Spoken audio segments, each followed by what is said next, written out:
नमस्कार, स्वागत है आपका आपके अपने YouTube चैनल एग्जाम प्रेप पे।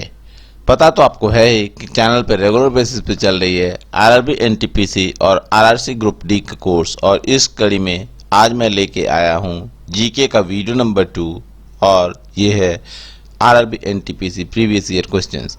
तो चलिए स्टार्ट करते हैं आज का ये वीडियो और देखते हैं कैसे प्रश्न पूछे जाते हैं आरआरबी एनटीपीसी एग्जाम में। प्रश्न शुरू करने से पहले एक बार हम लोग शेड्यूल देख लेते हैं जो कि हमारे चैनल पे चल रहा है RRB NTPC RRC group D का।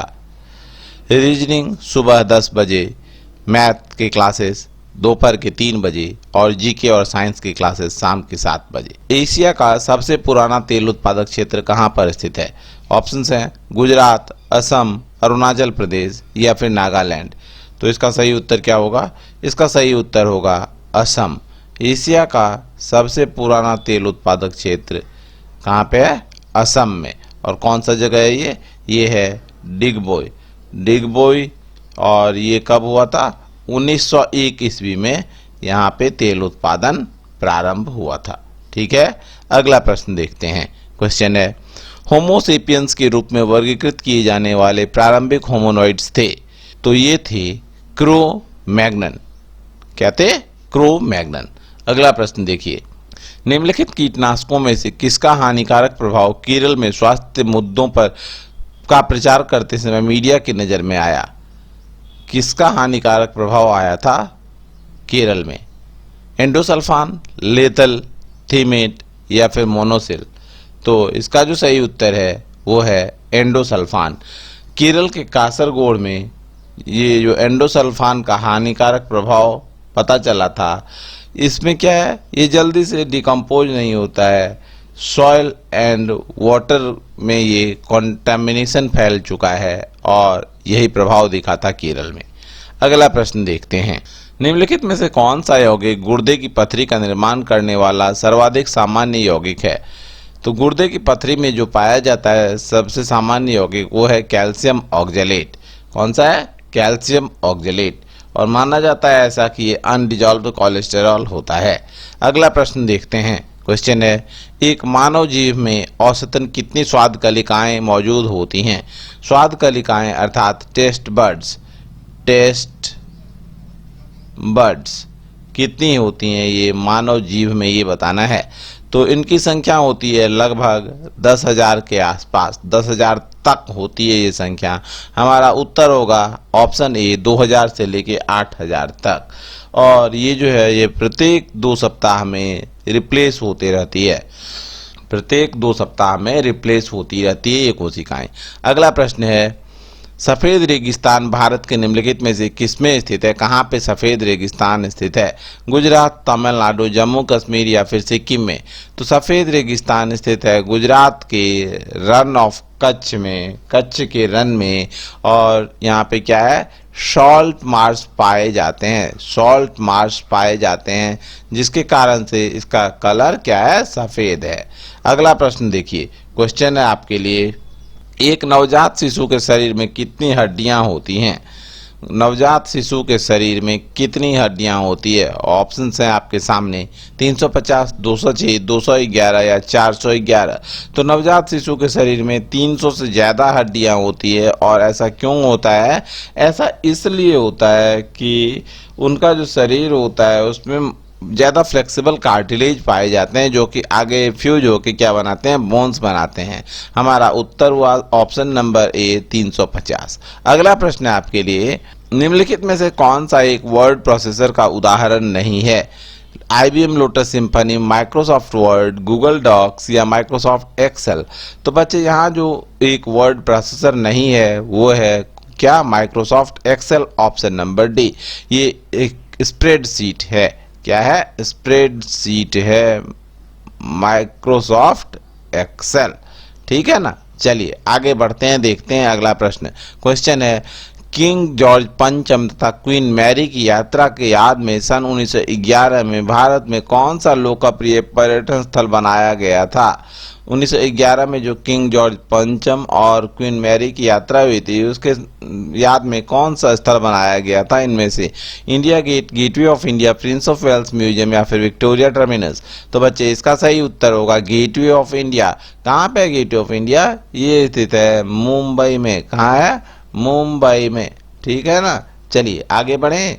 नेक्स्ट क्वेश्चन है आपके लिए, मुगल साम्राज्य की स्थापना किसके द्वारा की गई थी? मुगल साम्राज्य की स्थापना, तो मुगल साम्राज्य की स्थापना की गई थी बाबर के द्वारा। कब की गई थी? 1526 ईस्वी में। बाबर कौन था? तैमूर लंग का ग्रेट ग्रैंडसन परपोता था बाबर, और इसके द्वारा 1526 ईस्वी में पानीपत की पहली लड़ाई के पश्चात मुगल साम्राज्य की स्थापना हुई थी। चलिए अगला प्रश्न देखते हैं। क्वेश्चन है, हेलियोसेंट्रिज्म को सपोर्ट करने के कारण किस खगोल शास्त्री को उसके घर में नजरबंद कर दिया गया था? तो पहले जान लेते हैं कि ये हेलियोसेंट्रिज्म क्या होता है। हेलियोसेंट्रिज्म एक धारणा है, एक थ्योरी है जिसमें ये बताया गया है कि प्लैनेट्स और अर्थ जो है वो क्या करते हैं, सन के चारों ओर चक्कर लगाते हैं। सूर्य के चारों ओर जितने भी ग्रह हैं वो चक्कर लगाते हैं पृथ्वी सहित। यही है हेलियोसेंट्रिज्म, और इसको सपोर्ट करने के कारण गैलीलियो गैलीली को घर में नजरबंद कर दिया गया था। चलिए अगला प्रश्न देखें। नेक्स्ट क्वेश्चन है, 1981 में इसरो द्वारा प्रक्षेपित भारत के पहले जियो स्टेशनरी उपग्रह का क्या नाम था? भारत का पहला जियो स्टेशनरी उपग्रह जिसको कि इसरो ने प्रक्षेपित किया था, कहाँ से? फ्रेंच गुयाना से। इसका नाम बताना है आपको, क्या था? ऑप्शंस हैं आर्यभट्ट, एप्पल, भास्कर द्वितीय या इनसेट बी। तो बच्चे इसका जो सही उत्तर है वो है एप्पल। अगला प्रश्न देखिए। नेक्स्ट क्वेश्चन है आपके सामने। अब भारतीय संविधान के अनुच्छेद 21 में निम्नलिखित में से किस अधिनियम का उल्लेख है? अनुच्छेद 21 में किसका उल्लेख है ये बताना है आपको।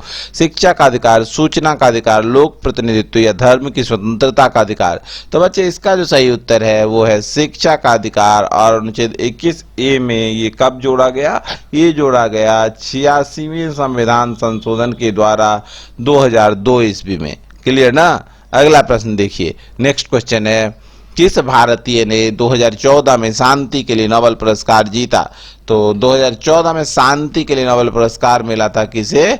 कैलाश सत्यार्थी को। किसके साथ मिलाया था? तो ये मिलाया था मलाया यूसुफजाई के साथ। इन दोनों को संयुक्त रूप से दिया गया था नोबेल शांति का पुरस्कार। क्यों दिया गया था?